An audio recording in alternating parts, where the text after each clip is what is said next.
Two people earning the exact same salary. One ends up comfortable and quietly building wealth. The other is broke at the end of every single month.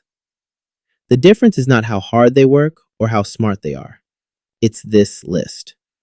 19 specific things most people pour their money into without ever doing the actual math on what it's costing them. Today, we're ranking all of them, from the biggest money pits at the top down to the tiny drips at the bottom. Some are going to make you uncomfortable, especially when you spot your own habits in them. But stick with me till the end, because the number one on this board is something almost everyone watching is doing right now, and almost nobody is questioning it. Let's get into it. Let's open with the biggest one, buying a brand new car and financing it.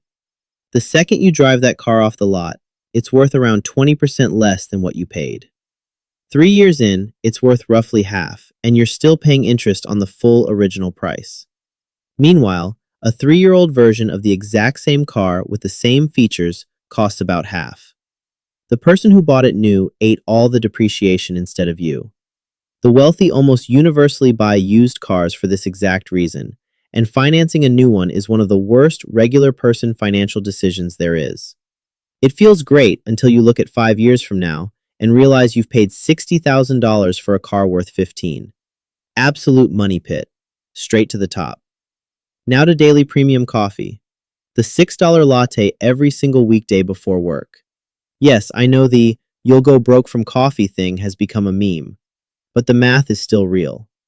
$6 times 20 workdays is around $120 a month and $1,500 a year. Across 10 years, with what that money would compound to if invested instead, it's around $20,000.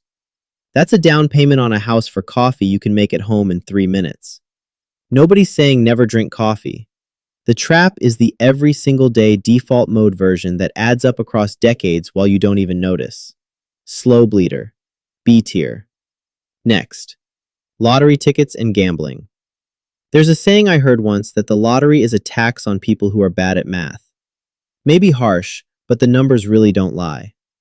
The expected return on every dollar of lottery tickets is around 50 cents. You are literally paying $1 to receive 50 cents back on average, while telling yourself you're investing in hope. Same with casino gambling, where every single game is mathematically designed to take more than it gives. The people who run lotteries and casinos are rich. The people who play them, on average, get poorer. It feels like a tiny gamble in the moment, but across a lifetime, it adds up to tens of thousands of dollars handed to other people for almost nothing in return. Anchoring this in S. Now to upgrading your phone every single year. The new model drops and you trade in the old one, which has somehow already become obsolete after just 12 months. You finance the difference and repeat next year. Each upgrade runs around $1,000, and the actual new features over your 2-year-old phone are usually marginal. A slightly better camera, a marginally faster chip, some software thing you'll never actually use. The wealthy buy a quality phone and keep it for 4 or 5 years. Meanwhile, you're paying close to $1,000 a year for the same device, just slightly faster. Across 10 years, that's $10,000 on phones that all do the same things. Marketing has brilliantly disguised this as innovation when it's mostly a treadmill. Bank drainer. A tier. Up next, subscriptions you forgot you even had. The streaming service you used twice last year. The gym you stopped going to in March. The app you signed up for during a free trial and never canceled. The premium tier of something you don't even use the basic version of anymore. Most people have 3 to 7 of these, quietly draining $10 to $20 a month each in perpetuity. That's around $1,000 a year of pure waste and money you didn't even consciously decide to spend. Open your bank statement right now and list every recurring charge and cut the half you don't actually use. Easiest single win on this entire board. Slow bleeder. B tier. Now to credit card minimum payments. This is the quiet trap that has taken down more people than anything else on this list. You charge $2,000 and the minimum payment is around $40 a month. You pay the minimum and feel responsible, and the math behind you slowly destroys your future. At 20% interest, that $2,000 takes over 12 years to fully pay off if you only make minimums, and you'll have paid back almost twice what you originally borrowed. Banks designed it this way on purpose. Minimum payments are the polite-looking face of compound interest working against you. The wealthy pay off the full balance every month or don't use credit at all. Major money pit. S tier. Next, designer clothes and brand name fashion bought on credit. The Gucci belt and the Louis Vuitton bag, and the entire paycheck sneaker drop. Here's the cold truth. You're financing depreciating textiles to look like you have money you don't actually have. The genuinely wealthy people are not dressed head to toe in logos, and that's almost always insecure money or borrowed money. Real wealth quietly wears unbranded basics that often cost 10 times less. Worse than that, the credit card interest on these purchases often means you're paying double or triple the sticker price by the time it's actually paid off. The status you're trying to project costs more than the status itself is worth. Bank drainer. A tier. Now we move to delivery apps. Uber Eats and DoorDash and all of that category. The same meal that's $12 at the restaurant somehow becomes $20 by the time the markup and delivery fee and service fee and tip are all tacked on. You're paying close to double for the convenience of not putting on shoes. Once a week is fine. 3 or 4 times a week as your default replacement for cooking is several $100s a month in pure markup tax. Money you would never agree to pay if it was charged to you up front in a single bill, but somehow you accept it happily when it's split across 15 tiny charges spread across the week. Light leak. C tier. Up next, MLMs. Multi-level marketing schemes. The join my team message in your DMs from someone you went to high school with. The wellness products, and the leggings, and the essential oils, and the financial coaching programs. Here's the math nobody shows you up front. Over 99% of MLM participants lose money. The structure mathematically guarantees that only people who joined years ago at the top of the pyramid make any real income. Everyone below them is paying upward through inventory they can't actually sell to real customers. It's branded as being your own boss or passive income, but it's structurally designed to be your own financial trap, wearing the costume of opportunity. And the people you have to recruit are your own friends and family, which is its own kind of damage on top of the money loss. Top tier money pit. Now we're moving to eating out 5 or more times a week. $20 here and $15 there, and $30 for a casual dinner. It all feels small in the moment, but across a year, it's around $8,000 going into restaurants you can't even remember a month later. The crazy part is, most of that food you could make better at home for a quarter of the price. The wealthy eat out plenty, but it's intentional and for occasion, not as a default replacement for cooking. The unconscious, let's just go out, default, is one of the biggest invisible budgets in modern life. Slow bleeder. B tier. Up next, and this one is personal, following finance gurus blindly. The Instagram guy in the rented Lambo telling you to buy this stock or this coin or this course. You drop $200 on his masterclass and 1,000 more on his exclusive picks group, and then watch your money quietly evaporate while he gets richer from your course purchase and not from the strategy he supposedly sold you. I bought one of these courses in my early 20s myself. $1,200 gone and nothing learned. The wealthy don't take financial advice from people screaming on TikTok. They pay actual fiduciaries or learn from boring, dense books written by people who never tried to be cool. Here's the test. Anyone genuinely making millions from a strategy isn't selling the strategy. They're using it. A tier. Next, convenience store shopping.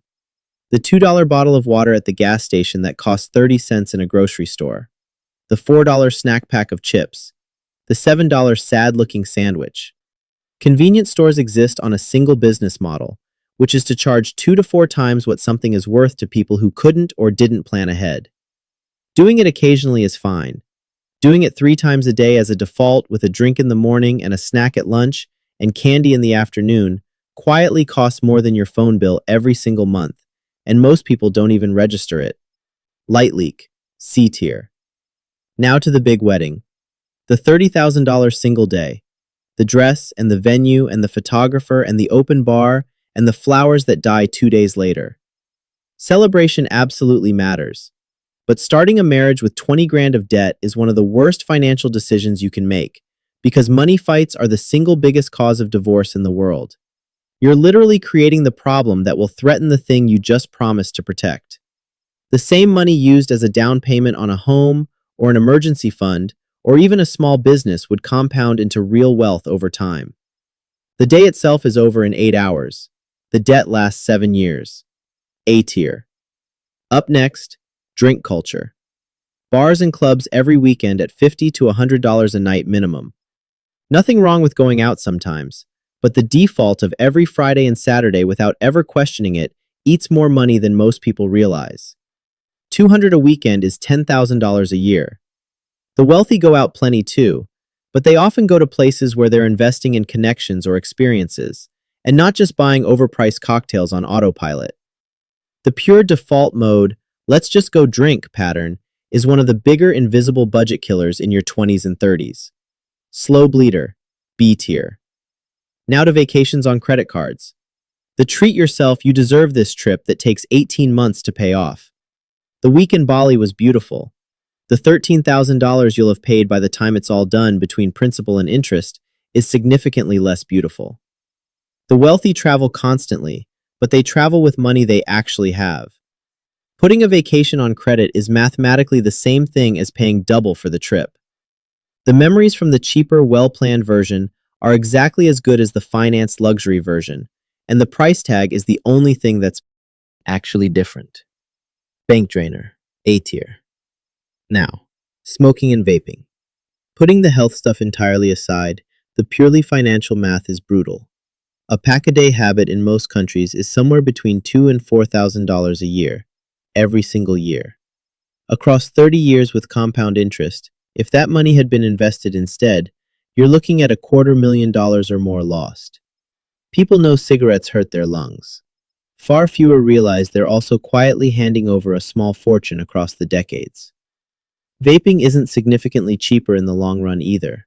Slow bleeder and a heavy one. B tier.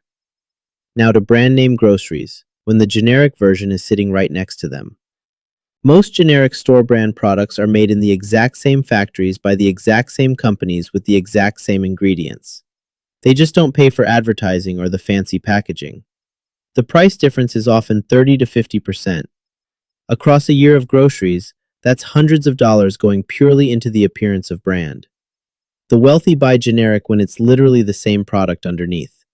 The status of holding a premium cereal box in your cart is one of the most expensive feelings in modern shopping. C tier. Now down to the lighter ones. ATM and banking fees. $3 for using the wrong ATM, 12 for an overdraft, 5 for a wire transfer, 7 for a paper statement. Each one is small. Across a year, most people who don't actively avoid them pay between $200 and $400 in fees to the bank for the privilege of accessing their own money. Switching to a no-fee bank takes one afternoon and eliminates this entirely. Tiny drip. D tier. And one last small one. Late fees on bills. 25 for the credit card payment that was a day overdue. 15 for the utility.